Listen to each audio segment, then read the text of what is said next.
कि दिन भर मोबाइल फोन लेके हमें उसकी लत नहीं लगानी। हमें हर रोज ये अपने नकली दोस्तों के साथ पार्टी करने नहीं जाना है। ब्रह्मचर्य का पालन करना है और जीवन में कुछ कर दिखाना है, अपने लक्ष्य को साधना है।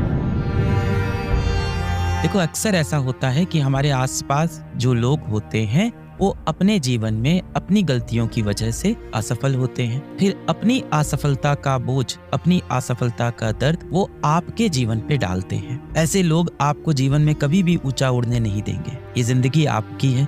दूसरों के अनुभवों से यहाँ पे नकारात्मक सोच अपने अंदर मत लाओ। जब तू जागेगा तब सवेरा होगा मेरे हनुमान, तू कल ले जाएगा। तुम तो इंसान हो यार। इस दुनिया की सबसे खूबसूरत चीज इंसान, बदसूरत चीज भी इंसान है। क्यों? क्योंकि उसके पास मस्तिष्क है, उसके पास ब्रेन, वो सोच सकता है। आप कोई पशु नहीं हो, कोई पक्षी नहीं हो, आप कोई पेड़ नहीं हो, आप कोई फल नहीं हो, आप मनुष्य, हाईएस्ट फॉर्म ऑफ लाइफ। ऊपर वाले ने आपको highest form of living being बनाया। किस लिए बनाया है आपको पता है? मुझे भी नहीं पता है। हम सब ढूंढ रहे हैं पर्पस अपने जीवन का, पर हमें ये जरूर पता चल गया है कि किस लिए नहीं बनाया है। हमें जीवन में क्या बनना है ये पता करने में कई बार काफी समय लग जाता है, पर हमें जीवन में क्या नहीं बनना है ये हमें बहुत आसानी से पता होता है। कहने का मतलब, हमें आजकल इस कलयुग में जो ये बुरी शक्तियां हैं इनका अधीन नहीं बनना है। हमें किसी चीज की लत नहीं पड़नी चाहिए। हम ये मॉडर्न टेक्नोलॉजीज के चक्कर में नहीं फंसना है। हमें इस आयु में 17-18 वर्ष की आयु में ब्रह्मचर्य का पालन करना है और जीवन में कुछ कर दिखाना है, अपने लक्ष्य को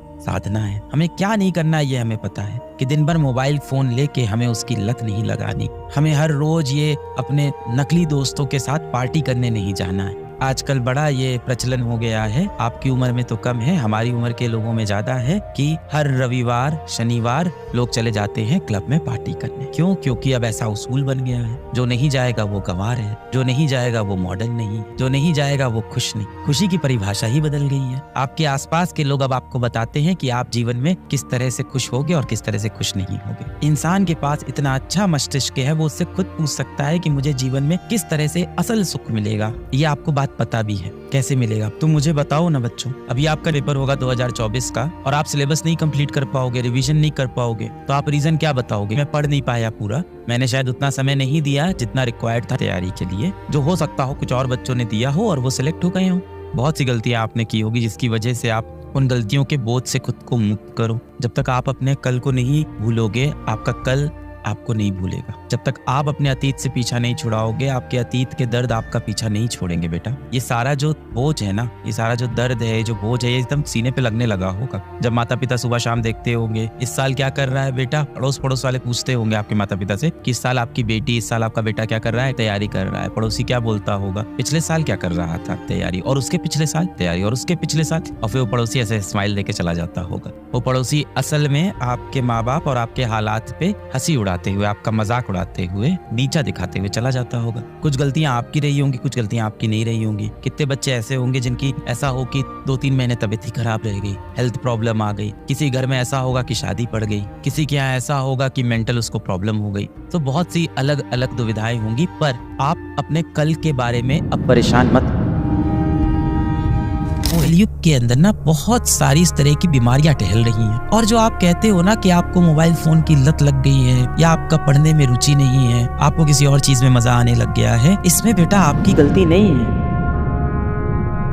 कोई व्यक्ति, मान लो किसी व्यक्ति को कैंसर हो गया, या मान लो कोई व्यक्ति को बुखार हो गया, और डॉक्टर उसे क्या बोलेगा? तुम्हारी गलती है, तुम्हारी गलती से तुमको बुखार हुआ, तुम्हारी गलती से तुमको ये जेनेटिक डिसऑर्डर हुआ है, तुम्हारी गलती से ये तुम्हारी तबीयत खराब हुई है। नहीं ना, बीमारियां हैं, बाहर हमारे पर्यावरण में है, हमें चपेटे में ले लेती हैं। इसी तरह से कलयुग के अंदर बहुत सी ऐसी बीमारियां हैं जो आप जैसे युवाओं को अपने चपेट में ले रही है। वो बीमारियां क्या हैं? वो बीमारियां हैं ये सोशल मीडिया प्लेटफॉर्म्स, इंस्टाग्राम हो गया, यूट्यूब हो गया, व्हाट्सएप। अब बताया तो बहुत अच्छे तरीके से जाता है कि व्हाट्सएप बनाया है ताकि आप बात कर सको दोस्तों से, दूर बैठे व्यक्ति से आप बातें कर सको। इंस्टाग्राम इसलिए आप अपनी फोटो डाल सको, यूट्यूब इसलिए है कि आप शिक्षा प्राप्त कर सको पूरी दुनिया की। और असल में इसका क्या इस्तेमाल हो रहा है आपको भी पता है। कलयुग युग के अंदर ना बहुत सारी इस तरह की बीमारियां टहल रही हैं। और जो आप कहते हो ना कि आपको मोबाइल फोन की लत लग गई है या आपका पढ़ने में रुचि नहीं है, आपको किसी और चीज में मजा आने लग गया है, इसमें बेटा आपकी गलती नहीं है। मुझे लगता है आपकी जनरेशन को इस चीज का एक श्राप मिला। पर्यावरण पूरी तरह से दूषित हो चुका। ये एक बीमारी है और इसे हमें समझना हो। आपके अगल बगल बहुत सारे नए युग के शैतान हैं, ये नए युग के रावण हैं जो हमारे अगल बगल टहल रहे हैं, हमें अपने चपेटे में लेने की कोशिश कर रहे हैं, हमें अपने लक्ष्य से भटका रहे हैं। जब आप किसी OTT प्लेटफॉर्म पे कोई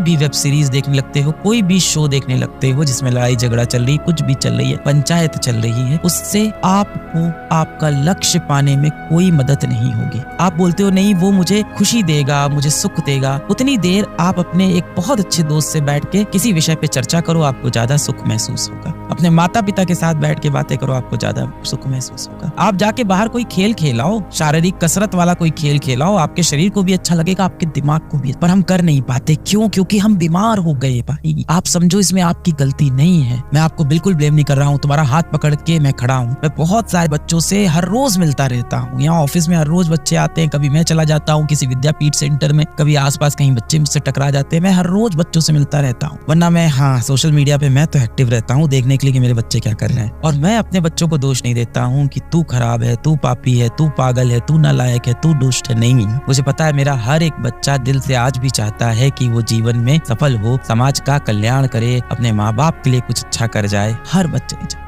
मेरा कोई बच्चा अपने जीवन में रावण नहीं बनना चाहता, बिल्कुल नहीं बनना चाहता। बात आती है इन बीमारियों से हम कैसे लड़े, जो हमारा समय लेके हमसे चली जाती हैं। इन बीमारियों से हम कैसे लड़े? अभी मैं यकीन बैच में था 2.0 में, तो यही बात हो रही थी। तो मैंने कहा था कि आपने कोई वेब सीरीज देखी, आपने कोई शो देखा, आप दोस्तों के साथ बाहर पार्टी पे चले गए, खाने पीने चले गए, आप मोबाइल पे शॉर्ट्स देख रहे हो, आप व्हाट्सएप पे किसी से रात रात बात कर रहे हो, ये जितनी भी आप मौज मस्ती कर रहे हो, इससे आप कभी भी जीवन में एक बड़े मनुष्य, एक सफल मनुष्य नहीं बनने वाले। किस्सा मौज मस्तियों का नहीं, मेहनतों का मशहूर होता है। मेहनतों के किस्से मशहूर होते हैं। ये जितनी भी बीमारियां हैं, इनसे लड़ने का क्या तरीका है? इंद्रियों पे काबू। रात में नींद नहीं आती है 2-3 बजे तक, सुबह उठा नहीं जाता है 10 बजे से पहले, पढ़ाई करने का मन नहीं करता कि वो 12 घंटे की पढ़ाई नहीं की, कुछ ऐसा दे दो 1 घंटे। एक बार बेटा आप सफल हो गए ना, आपसे कोई नहीं पूछेगा कि आपके बीते हुए कल में आप क्यों असफल थे।